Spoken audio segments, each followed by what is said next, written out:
Silahkan untuk waktu dan layar dipersilahkan. Baik. Assalamualaikum warahmatullahi wabarakatuh. Shalom, Om Swastiastu, Namo Buddhaya, dan salam kebajikan bagi kita semua. Dewan Juri yang terhormat, perkenalkan nama saya Theophilus Suherman, berasal dari Universitas Diponegoro yang kali ini akan mempresentasikan hasil esai saya yang berjudul Pemasif Pendidikan Kewarganegaraan berbasis hukum progresif sebagai upaya meningkatkan meaningful participation masyarakat dalam kehidupan politik. Dalam presentasi ini saya membagi menjadi 3 bagian, yakni pendahuluan, pembahasan, dan juga penutup. Baik, pada pendahuluan, secara latar belakang, Indonesia merupakan negara demokrasi. Hal tersebut terwujud dalam pembukaan Undang-Undang Dasar tahun 1945 alinea keempat yang menyatakan bahwa kedaulatan dipegang oleh rakyat. Hal itu selaras dengan suatu adagium yang berbunyi Vox Populi Vox Dei yang menyatakan bahwa suara rakyat merupakan suara Tuhan. Hal tersebut dikonkret lagi dengan adanya Undang-Undang Dasar 1945 pasal 1 ayat 2 yang menyatakan bahwa kedaulatan dipegang oleh rakyat dan dilanjutkan oleh undang-undang. Tak hanya itu, dalam prosesnya demokrasi tertuang dalam pasal 22E ayat 1 UUD NRI 1945 yang menyatakan pemilihan umum dilaksanakan secara jujur, langsung, umum, bebas, rahasia, jujur, dan adil setiap 5 tahun sekali. Namun, terkadang dalam proses demokrasi, terkadang dapat beberapa aspek negatif yang dapat muncul. Yakni yang pertama adalah kualitas partisipasi masyarakat yang rendah. Alhasil, partisipasi hanya bersifat prosedural. Tak hanya itu, dengan partisipasi demokrasi yang prosedural, meningkatkan risiko aktor politik yang tidak kompeten dan berintegritas. Hal tersebut dapat menimbulkan ketidakadilan sosial bagi masyarakat. Jika melihat data Transparency International tahun 2023, skor indeks persepsi korupsi Indonesia mencapai 34 dari 100. Hal itu Indonesia mencapai peringkat 115 dari 180. Jika kita melihat Badan Pusat Statistika, indeks perilaku anti korupsi di Indonesia mencapai 3,92 dari 5. Yang pertama yang mana tadi? Yang apa dia? Maka, menurut saya diperlukan perbaikan mendasar dalam pendidikan dalam membentuk generasi masa depan yang kritis dan progresif khususnya dalam kehidupan berpolitik. Maka dari itu saya mengambil 2 rumusan masalah dari sini. Yang pertama adalah bagaimana peran pendidikan kewarganegaraan dalam mencerdaskan kehidupan bangsa. Yang kedua, bagaimana penerapan gagasan hukum progresif dalam pendidikan kewarganegaraan untuk meningkatkan kualitas partisipasi politik. Kita lanjut dengan pembahasan. Pendidikan kewarganegaraan pada dasarnya secara hakikat merupakan upaya pemerintah dalam mencerdaskan kehidupan bangsa. Adanya pendidikan kewarganegaraan sendiri ini selaras dengan di mana kita melihat bahwa pendidikan kewarganegaraan sudah diajarkan pada kurikulum sekolah dasar. Pendidikan kewarganegaraan merupakan pendidikan politik dan hukum. Maftuf berpendapat bahwa pelajaran PPKM tidak hanya bertujuan membentuk etika dan moralitas, tetapi juga memiliki visi sebagai pendidikan politik dan hukum.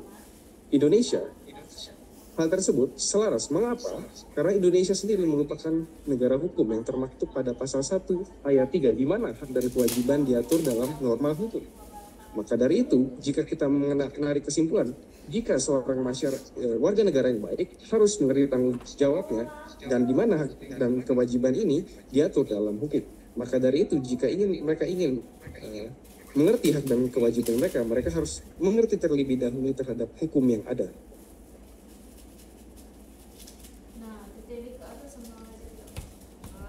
Namun, adanya frasa hukum tunduk ke atas dan tajam ke bawah menunjukkan suatu perspektif masyarakat terhadap hukum yang kaku dan hanya sebatas alat kendali sosial saja.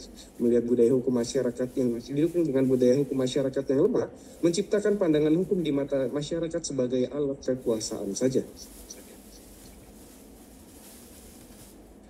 Eksistensi hukum sejatinya tidak hanya sebagai sebuah institusi yang steril dan esoterik, melainkan ditunjukkan dalam respon kebutuhan yang lebih luas, yaitu manusia dan kemanusiaan. Saya menggunakan teori hukum Gustav Rauschenbusch yang menyatakan bahwa hukum yang baik harus menilai dari 3 aspek dasar. Yang pertama adalah nilai keadilan, yang kedua adalah nilai kepastian, dan ketiga adalah nilai kemanfaatan. Namun, dalam pelaksanaannya terkadang terdapat nilai yang saling tarik-menarik, khususnya nilai keadilan dan nilai kepastian. Dalam hal ini, nilai keadilan merupakan tujuan utama dari terbentuknya hukum. Dan kedua, nilai kepastian dalam aspek ini merupakan bagaimana konsistensi negara dalam menerapkan aturan tersebut. Dan nilai kemanfaatan adalah bagaimana hukum yang ada ini bermanfaat dan berguna bagi masyarakat yang ada. Namun melihat dari tiga nilai yang saling bertarikan tersebut, melihat dasar negara juga, hukum Indonesia harus lebih memihak pada nilai keadilan dan nilai kemanfaatan. Hal tersebut sejalan dengan pandangan hukum progresif oleh Prof. Satchipto Raharjo yang menyatakan bahwa hukum untuk manusia bukan manusia untuk hukum. Hukum ada bukan hanya untuk tujuan hukum itu sendiri, tetapi untuk tujuan yang lebih besar dan lebih luas, yaitu harga diri manusia, kebahagiaan, kesejahteraan, kemuliaan manusia, dan kemanusiaan. Maka dari itu, saya menggas bahwa merevisi kurikulum pendidikan kewarganegaraan dalam mencerdaskan kehidupan bangsa yang lebih progresif, perlunya dimulai dengan jenjang SMP dan SMA, di mana pada tahap tersebut kemampuan berpikir kritis dan abstrak mahasiswa mulai berkembang. Di mana pada jenjang SMP, siswa diajarkan dalam pengenalan hukum progresif dengan cara penyampaian materi dan diskusi interaktif. Dalam aspek ini, siswa pada jenjang SMP hanya diajarkan hal-hal yang ideal atau kita sebut sebagai dasolen. Sementara pada jenjang SMA, dari hasil jenjang SMP tersebut mereka memiliki pemahaman aspek yang ideal. Maka dari itu pada jenjang SMA mereka bisa mengaitkan dasein atau hal yang ideal dan juga aspek yang realita dalam ini adalah dasolen, dengan melalui penyampaian materi atau brainstorming dan juga simulasi aksi. Maka dari itu akan menciptakan suatu pemahaman, kesenjangan, perbedaan antara aspek yang ideal yang seharusnya ada dan aspek realita yang sebenarnya terjadi. Maka dari itu,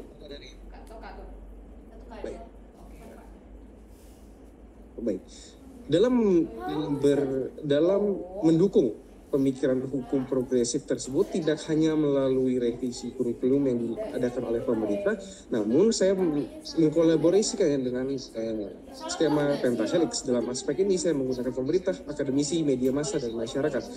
Dalam akademisi mereka bertanggung jawab dalam menggagas lebih dalam lagi tentang hukum progresif itu sendiri, dan pemerintah bagaimana mendukung merevisi kurikulum serta mendidik guru-guru yang ada dalam pengajaran hukum progresif.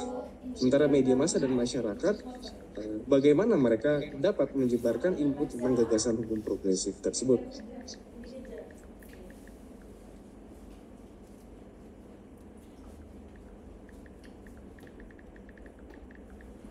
Maka, pada kesimpulan kali ini, saya berpendapat bahwa pendidikan kewarganegaraan sebagai pendidikan politik dan hukum masih belum menciptakan kualitas partisipasi politik masyarakat yang baik. Hal tersebut dapat terlihat dalam cara pandang masyarakat terhadap hukum serta dalam realita yang terjadi kini. Kedua, penerapan gagasan hukum progresif dalam pendidikan kewarganegaraan dapat dilakukan dengan mengubah orientasi hukum yang dikenalkan dalam pendidikan kewarganegaraan harus memihak pada kebutuhan masyarakat ketimbang personal dengan lebih mengutamakan nilai keadilan dan juga nilai kemanfaatan yang ketimbang nilai kepastian semata. Maka saran dari saya, perlunya dilakukan revisi terhadap kurikulum pendidikan kewarganegaraan dengan memasukkan gagasan hukum progresif mulai dari perubahan orientasi serta definisi dari hukum yang diajarkan. Selain itu, perlunya sistem kolaborasi skema pentahelix dalam mendukung gagasan hukum progresif untuk lebih dikenalkan lagi. Mana dia? Sekian dari saya ucapkan terima kasih. Panggil dia, Cok. Tolong. Baik, terima kasih kepada Theophilus atas pemaparannya yang sangat